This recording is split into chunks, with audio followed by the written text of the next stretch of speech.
যুক্তি মাফ কৰিব নোৱাৰি তেনে ব্যক্তিক যি দুৰ্দৰ্শ অপৰাধী হয়।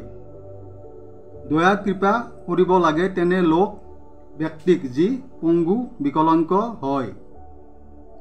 শ্ৰদ্ধা সন্মান কৰিব লাগে তেওঁলোকক যিয়ে শিক্ষা জ্ঞান আদৰ্শ আৰ্হি দিয়ে। ভয় কৰিব লাগে তেনে লোকক যিজন নিষ্ঠুৰ নিৰ্দয় লম্পট হয়।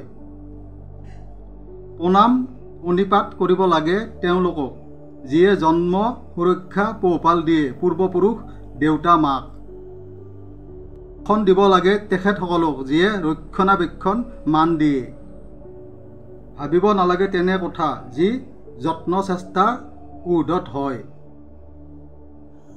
গুণ গান কৰিব লাগে তেনে লোকৰ যি চিৰকৃতজ্ঞ হয়।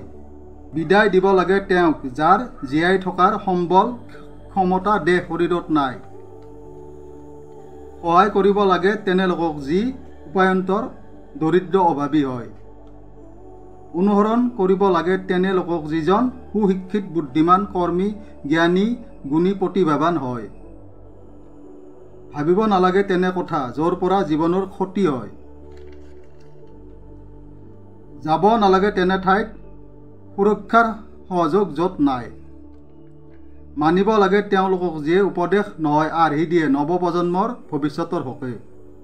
অনুভৱ কৰিব লাগে তেনে কথা য'ৰ পৰা জীৱন সফল হয়। সুৰক্ষাৰ বাবে লাগে দিব জীৱন দান যিখন জন্মভূমি জননী উপজাত ঠাই হয়। বিশ্বাস কৰিব নালাগে তেনে অজ্ঞ লোকক যিজনৰ স্থিৰতা ধৈৰ্য অকণো নাই। সাহস কৰিব লাগে তেনে বিষয়ত য'ৰ পৰা সমাজ পৰিয়ালত বিশেষ উপকাৰ হয়। শত্ৰুতা কৰিব নালাগে তেনে ব্যক্তি লোকৰ সতে যি অসৎ অসুৰী অধৰ্মী অন্যায়ী হয়। খাব নালাগে তেনে খাদ্য যি শৰীৰৰ বাবে ক্ষতিকাৰক হয়। সমৰ্থন কৰিব লাগে তেনে লোক ব্যক্তিক যি শান্তি সততা স্থাপক হয়। শাসন লাগে শান্তিৰ বাবে অন্যায় অধৰ্ম বিনাশৰ বাবে। কৰিব লাগে সদায় ঈশ্বৰক ভক্তি স্তুতি য'ৰ পৰা পায় জীৱনত শান্তি সুখ ভৰি পৰি। হ'ব লাগে সংগ তেনে সৎ লোকৰ যাৰ দুচৰিত্ৰ স্বভাৱ দুৰ্গুণ নাই। স্নেহ মৰম কৰিব লাগে তেনে লোকক যি কৃতিত্বৰে পৰিপূৰ্ণ হয়।